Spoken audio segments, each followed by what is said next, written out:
After you log in using the credentials from your two emails you received, you will then type in your full name, the fields listed for first and last name,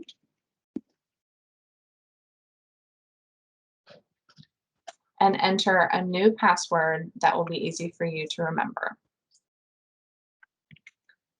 You will then see a screen that says My Profile, and it will show you all of the updates that you made on the account.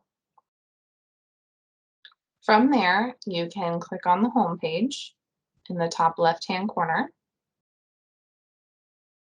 and that will take you to the same home page that the student will view when they log into their side of the account. From here, any of the instructions for navigating this platform can be found in our other tutorial videos.